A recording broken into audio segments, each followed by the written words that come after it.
ሰላም እንዴት ናችሁ? ዛሬ ስካርፕ ልሰራ አስቤያለሁ እና እንዴት እንደምሰራ አብረን እናያለን። መጀመሪያ ኪሮሽ 5 ሚሊ ሜትር የሆነ ኪሮሽ ነው። ይሄኛው የቱርክ ክር አለኝ፣ በሱ ነው ልሰራ ያሰብኩት ዛሬ። መጀመሪያ የምናደርገው ሰንሰለት እንሰራለን። ይህን የምንሰራው ርዝመቱ የምንፈልገውን ያክል ማለት ርዝመቱ ረጅም ወይም አጠር ያለ እንደምንፈልገው ማድረግ እንችላለን። እኔ ያሰብኩት ረዘም ያለ ትልቅዬ ስካርፕ ነው፣ ለብርድ የሚሆን ለመጪው ክረምት የሚሆን እና ሰንሰለት ከሰራን በኋላ በምንፈልገው ርዝመት ልክ እኔ ያሰብኩት ረጅሙን ነው ለማሳየት ያክል። ሌላ የሰራሁት አለ ርዝመቱ ትልቅ የሆነ ይሄን ስካርፕ አለ።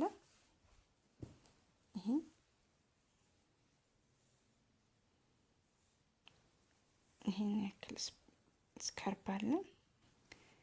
ይሄን መድገም ነው ያሰብኩትና ሰንሰለቱን ማድረገው ከዚህ ይሄን ያክል ማለት ነው። ሁለት አይነት አሰራር አለው። እኔ ዛሬ በዚህኛው ነው ያሰብኩት ላሳያችሁ። ቀጣይ ደግሞ ሌላውን አሰራር ይዤ እመጣለሁ። ከዛ ሰንሰለቱን ከሰራው በኋላ የመጀመሪያ እንትኔን እሰራለሁ ማለት ነው። ይሄ ኖርማል እንትን ነው። ይሄ ደብል እንትን ሰራና ግን ሌላ ጊዜ እንደዚህ ሰርተን ይሄን የምንሰራው ይሄን ትተን ሶስቱን በአንድ ላይ እናደርጋለን ማለት ነው። እዚህ ያን እንሰራለን።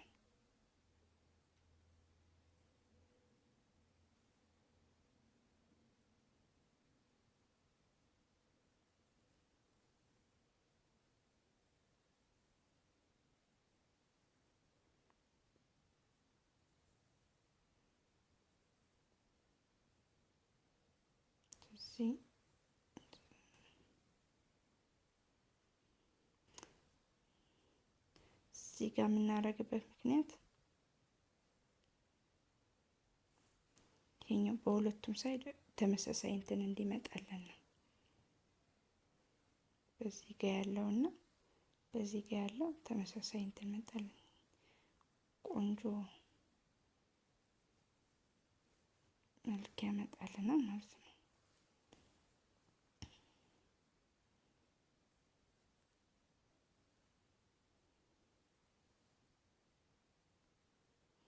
እሺ የመጀመሪያውን መስመር ሰርቼ ጨርሻለሁ።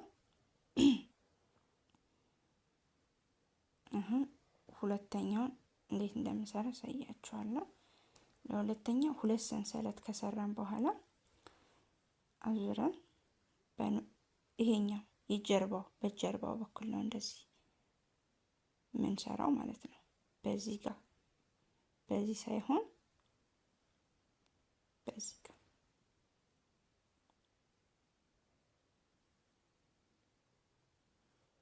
ያህል እንቀጥላለን ማለት ነው።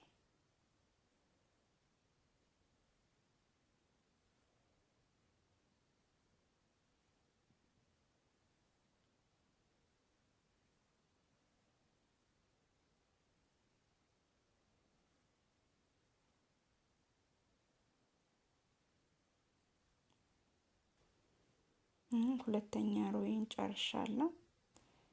ተመሳሳይ እንደቀደሙ ሁለት ሰንሰለት ከሰራሁ በኋላ ከዛ አሁንም በጀርባው እንደዚህ ፊት ለፊት ጋር ካለው ሳይ በጀርባ በኩል ባለው እንደዚህ እናካፋና እንሰራለን ማለት ነው።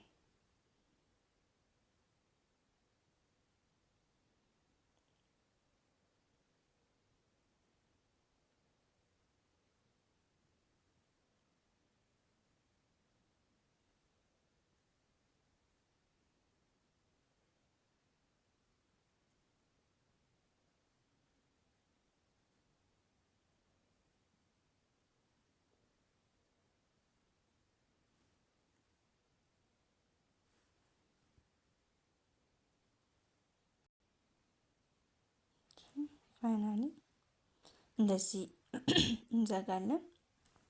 እንግዲህ ይሄን የሚመስል ዲዛይን ይመጣልናል ማለት ነው። ቆንጆ በሁለቱም ሳይድ ቆንጆ ስካርፕ እንትን መጥቶልናል። ይሄ የእንትኑ ያደገ በመጣ ቁጥር